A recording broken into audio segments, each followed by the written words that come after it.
طبعا العظم في الشتاء بقى يبدا يحصل جو قارس، البرد بيبدا يزيد جدا، فبيحصل بقى انقباض في الاوعيه الدمويه. أيوة. الانسجه نفسها بتبدا يحصل فيها دراين شويه او تجف من قله تيبس.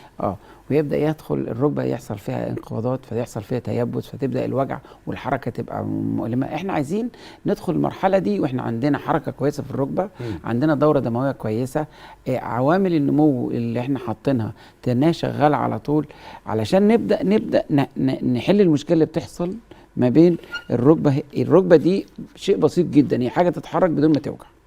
فانا عندي ده كده في النص. ده التعبير عن الغضروف اللي جوه. انا لو انا قدرت اعوض المنطقه الزرقاء دي بان انا هحقن البلازما في المنطقه دي. أيوة. والحقن بيبقى سهل، يعني انت متخيل دي الركبه، المنطقه دي اللي بنحقن فيها.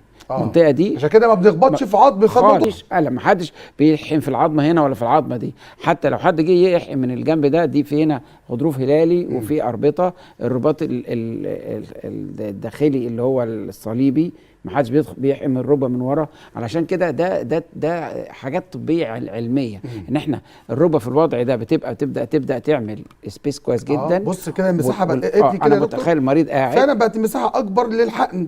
والمريض قاعد، مجال ان اخبط هو في حاجه قاعد أصلاً. فرجله عامله لدرجه 45. فاحنا بنحقن في المنطقه دي عشان نوصل البلازما اللي هي اول ما هتدخل بعد كده ان شاء الله هتتحول الى جيلاتين. هي البلازما، بس الهيكل بتاعها او حالتها بدل ما كانت زيتيه تقيله هتبقى جيلاتينيه.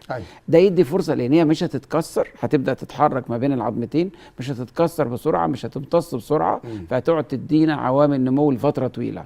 وده هيخليها تساعد على البناء اكتر. يعني هي البلازما بتاعتنا، وهي نفس الطريقه، انما احنا عايزين كل يوم ندور ان احنا نفيد المريض.